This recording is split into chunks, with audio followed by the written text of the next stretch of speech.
Hello friends, மகாநதியில் இன்றைக்கி என்ன highlight பார்க்கலாமா? நம்ம விஜய் வந்து காவேரி கிட்ட வந்து உருக்கமாக பேசுகிறத பார்க்கும்போது ரொம்ப கஷ்டமாக இருக்குங்க. நம்ம வீட்டிலேயே நம்ம அண்ணன் தம்பி நல்லா ஜாலி டைப்பாக இருந்துட்டு ஒரு கட்டத்தில் கோவமோ கொ எப்படி சொல்கிறது, சொல்ல முடியாத ஒரு தீர்வு இருக்கும்போது நம்மளே ஐயோ ஏன்பா நீ இப்படியெல்லாம் ஃபீல் பண்ணுறன்ற மாதிரி விஜய் ஃபீல் பண்ணும்போது நம்ம மனசு ரொம்ப கஷ்டப்படுது. அவர் வேறு அம்மா அப்பா இல்லாதையே வளர்ந்துட்டாரா. இன்றைக்கி காவேரி தான் உலகன்ட்டு வாழற டைமில் வந்து இவங்களோட வாழ்க்கை வந்து இப்போ ஒரு கேள்விக்குறியாக இருக்குது. ஏன் காவேரி எனக்கு இப்படி இருக்குது?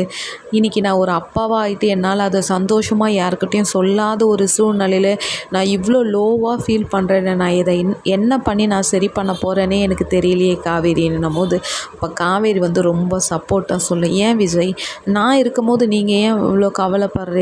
அதெல்லாம் ஒன்றும் இல்லை, எல்லாம் கொஞ்சம் காலம் தானே, எல்லாமே சரியாயிடும், விடுங்க விஜய் நான் இருக்கிறேன்னும் போது இல்லை காவேரி உன்னை ஏதோ ஒரு இடத்துல நான் திருப்பி திருப்பி உன்னை தப்பு பண்ண வச்சு உன்னை கஷ்டத்துக்கு உருவாக்குறோன்னு என் மனசு ரொம்ப கஷ்டப்படுத்துது, வெரி வெரி சாரின்ட்டு காவேரியோட கையை பிடிச்சி நம்ம விஜய் அழும்போது காவேரி எது நடந்தாலும் நான் உங்கள் கூட பக்கபலமாக இருக்கிறேன்னு சொல்லும் போது